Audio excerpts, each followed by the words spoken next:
Do-rag wisdom here, ladies and gentlemen, and welcome to Earth Date Y2K 20.10.08, 26 days out before our election.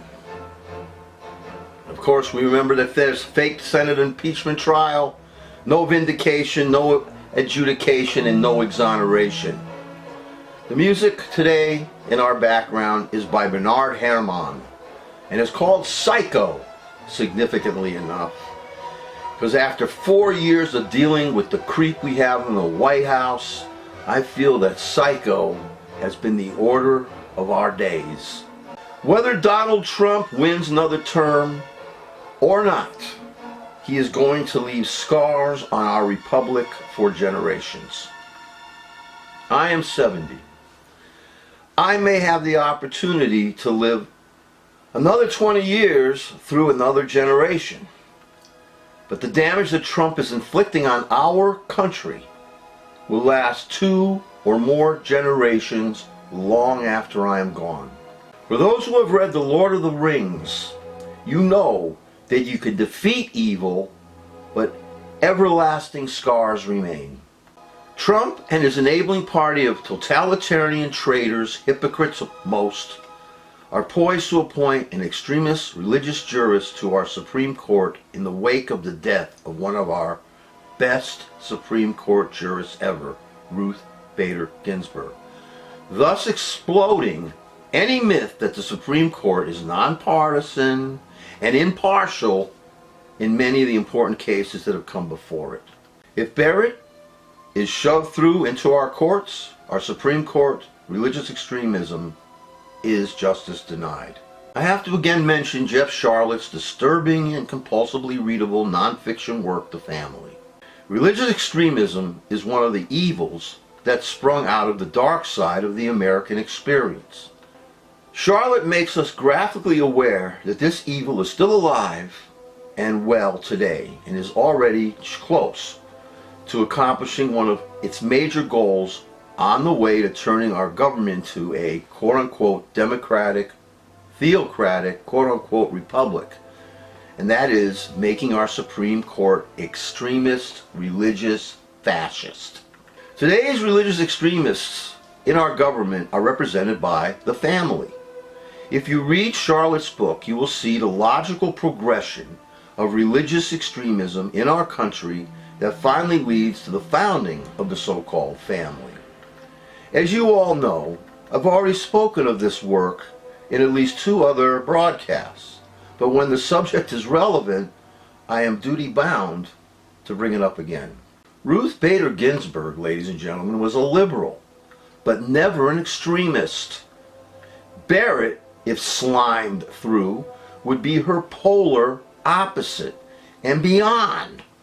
In choosing Barrett with the approval of McConnell and the family, they might as well have chosen the Grand Wizard of the KKK or one of the Nazi judges convicted at the Nuremberg trials to be a justice of our Supreme Court. And if the family succeeds with this nomination, Barrett is poised to destroy years and years of liberal legislation. She is poised to ruin hundreds and thousands of lives, post-born lives.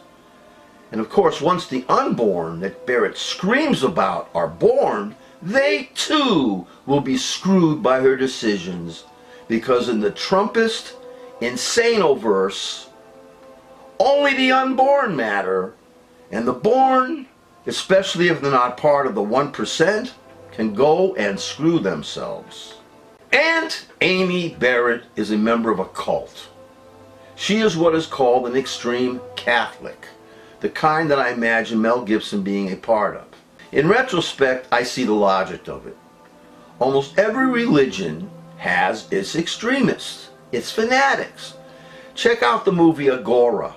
Please see that movie to remind yourself. Aunt Amy could very well have been born into a fanatic Jewish Hasidic sect instead of a Catholic one.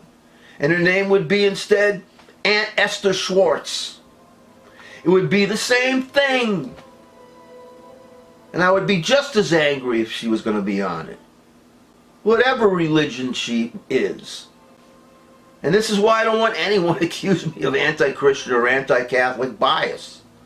I have religion bias. I don't care what Aunt Amy's religion is, Christian, Jewish, or Muslim, as long as she respects that we have a secular country and not a religious one. As long as she understands that as long as she is on the bench, our secular society comes first and her religion second. So far, I am not convinced that Aunt Amy Coney Barrett respects our secular country, our separation of church, tribal law, and state. I believe that she is part of that powerful cabal, bound and determined to make of our country something that we haven't seen since the time of the Puritans and the era of witch burnings. I will repeat that if this religious extremist fiend, Aunt Amy, is placed on our Supreme Court, she is going to ruin millions of lives just for the sake of her own personal religious belief. This is wrong, wrong, wrong. There is something wrong with our justice system where the rot comes from the top and seeps all the way down into our besieged lives. A judge is supposed to be impartial, folks. Impartial. That means without bias, including religious bias, I would think. A jury is also supposed to be impartial.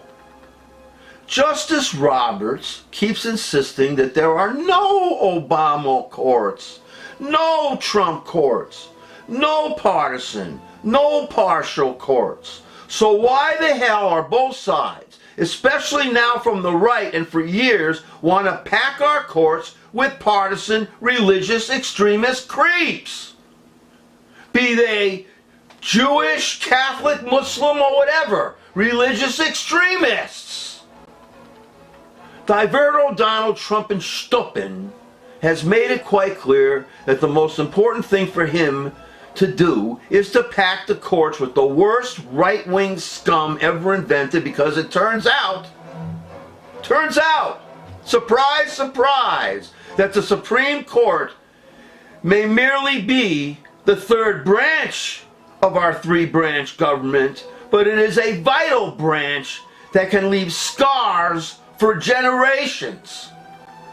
Chief Justice Roberts is disingenuous. Mitch McConnell and his Trumpist party enablers are thieves, robbers, rapists, and murderers of our democratic, constitutional republic and of our way of life. It is going to be up to us to vote the Trump out of office and his Senate with him. But be aware that the scars will remain in the form of a radical religious jurist poised to take down every single just thing Justice Ginsburg dedicated her life to.